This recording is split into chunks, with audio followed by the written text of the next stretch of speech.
Would you live in a house that neighbors swear is haunted? Believe it or not, these come up more often than you think. Let's talk about it today. All right, Aalia, you are a resident paranormal investigator here on our team. Mm-hmm. So how would you define a haunted house? Okay, so houses are often stigmatized in the real estate market as being haunted. Some owners oftentimes say that they hear disembodied footsteps coming from the hallway. However, those footsteps can be explained. They can actually be a loose floorboard, or it's just old house settling, or even the furnace kicking on and knocking it into a loose floorboard. So oftentimes these noises can often be explained.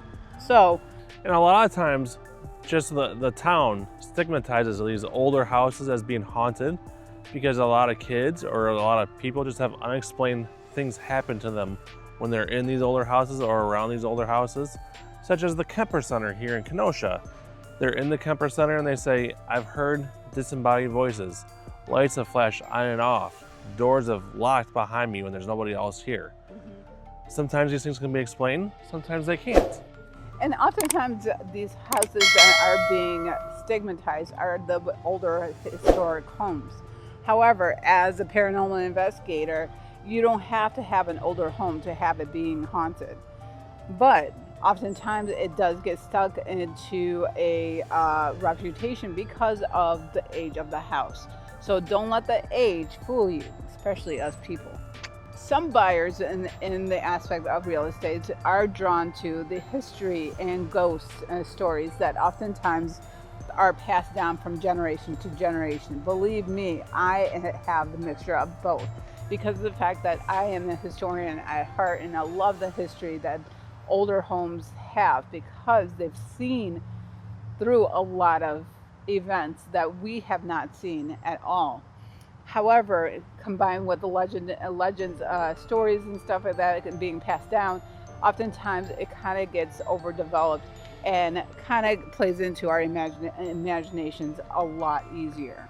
So some buyers love the history, I love the ghost stories that have been passed down from generation to generation, but we also encounter buyers who run away from these houses, which actually is an advantage for the other buyers because it reduces the pool of buyers for that house. So thereby it's not as much competition that they have to follow. And I'm sure you understand that. Some buyers love the haunted history of a house. They embrace that. They want a haunted house to live in. And some buyers I want nothing to do with that. I do not want a haunted house. Take me away from ghosts. Nothing to do with that at all. And they run for the hills. So homes that have a haunted history often have more online clicks. They get a lot more curiosity because buyers are curious. What makes this house stand out? This home has a haunted past. I'm curious about it. Let's check it out. Let's look at the pictures. Let's even schedule a showing and go check it out. But oftentimes these buyers aren't actually interested. They are just looky-loos. They just want to check it out and get a look at it for themselves.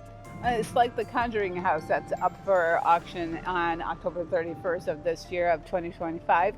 Oftentimes people will click on those links just to kind of take a look. Or, hey, I'm going to set up a showing because this house has a reputation of being haunted. Let me just freely go there and experience what other people claim to experience. So that is kind of a downside of having a legend or a stigma to your house. A stigma to the house. Yep. Mm-hmm. So let's talk about the legal disclosures. When you have a haunted house or something that may have happened in your house, like let's say a crime that happened in your house, do you legally have to disclose that here in Wisconsin, Aalia? No, we actually don't legally have to disclose it. I mean, on the downside, if it has a murder attached to it, I'm sure that murder it's widely spread through the news and social media so that you already know about that history. So us realtors don't really have to tell you. However, if it happened in the way past and don't really know what happened, no, we don't need to disclose, or don't need to disclose that. So as a seller, that can definitely help you, where if you don't need to disclose it, you can just say, I've never heard of any creaks in my house. I've never heard of any disembodied voices in my house. My house is perfectly fine. As a seller, that can definitely help you because that widens up your buyer pool. You know, everybody can come take a look at your house and you're not scaring away those buyers that are possibly scared of haunted houses. But if you want to market your house as a unique house, as a house that could possibly be haunted, and attract only those buyers that are looking for a unique haunted house, then you may want to disclose that your house could possibly be haunted. So you have two different paths there. And if you want to explore either path, contact Aalia and I, and we can definitely walk you down each path, the pros and cons, and we'll figure out which path is right for you as a seller. So studies show that houses with stigmatized past, like murders or ghostly activity, sell 15 to 20% less than the actual counterpart that does not experience ghostly activity or did not have a murder. So kind of think about that when you're pricing your home or disclosing your activity. Definitely something to be aware of when you're a seller and you're pricing your house to sell. And as a buyer, we would just ask you guys to do your research a little bit better in regards to the properties and the history of the properties as well before you do any kind of purchases. Do a quick Google search of the address, see if anything pops up, anything that scares you away from it, anything that causes you concern. If you have questions about it, we can definitely get those questions answered for you. So in our current market right here in Kenosha, in fall of 2025, because we're in such a hot seller's market right now, that 15 to 20% reduction in price that your stigmatized property may have, maybe a little bit smaller because we have so many buyers and such low inventory. Your house may sell for maybe only 10% less or 5% less because there's such low inventory.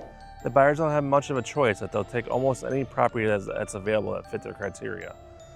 So if your house is haunted by ghosts, or they think it may be haunted by ghosts, or if there was some horrible crime there that did make the news, buyers may be able to overlook that because there's just no inventory for them to look at. And they're over anxious to get that house as well.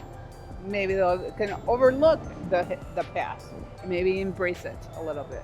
Exactly. Now, if you're curious whether buying or selling a stigmatized property here in Kenosha is right for you, call or text us at 262-331-1621 or visit our website at chatscottrealty.com.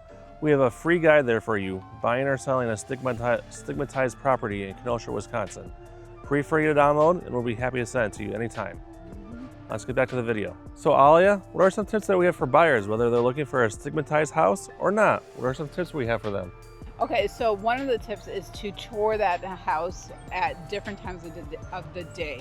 Having that option and seeing what kind of activities happen during the day. Maybe those haunted or disembodied footsteps happen at night. I would suggest going at night, in the evening at least, to see if that actually occurs and whether or not you can sleep through it, kind of thing. So you kind of test the waters essentially for that property.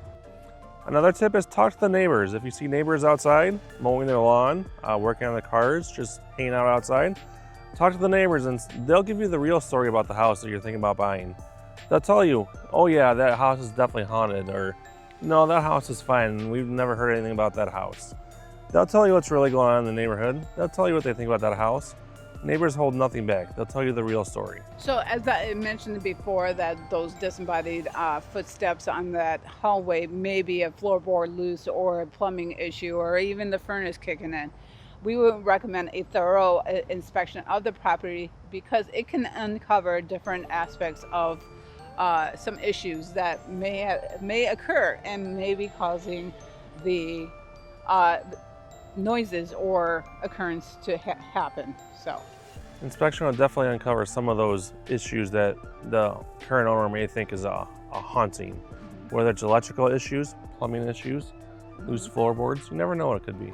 All right, so we talked about buyers. Now, tips for sellers for a stigmatized property. Chad, what is the first tip? So the first tip is, like we said before, you have to decide whether or not you want to embrace the stigmatized aspect of your property or if you want to deny that. Well, not really deny it, but just not disclose it to the public. You have the two separate roads. You want to go down the embracing road and encourage those buyers that are looking for that kind of property, or do you want to not disclose it and encourage all the buyers to come look at your property? Aalia, what's another thing that we encourage our sellers to look to do? Highlight the positives about your property, the architecture, the location, the possibilities of using that your third bedroom for an office space, or even highlight those big features that you love about the house rather than the legend or the stories behind, or even the ghostly happenings in your house. So definitely pinpoint the positives about your property. Aalia and I are really good about finding the positives of your property too. So if you're looking to sell a house that is stigmatized, give us a call and we'll help you do that. So sellers also expect some looky-loos, which means people who are just coming to the property to see if it's truly haunted and not really are serious buyers. I mean, just to kind of embrace the exposure, and you never know, maybe one of those looky-loos may be a future buyer of your place. The more eyes on your property, the better. So look, haunted houses are less about ghosts and more about perception. And for some buyers, it's a dream, but others, it's actually a nightmare. So if you guys have any questions about this or any other property that's for sale here in the Kenosha area, make sure that you give us a call or shoot us a text at 262-331-1621 or visit our website at chadscottrealty.com. Download one of our free guides or join our email list there. Have a fantastic rest of the day and make sure that you stay spooky.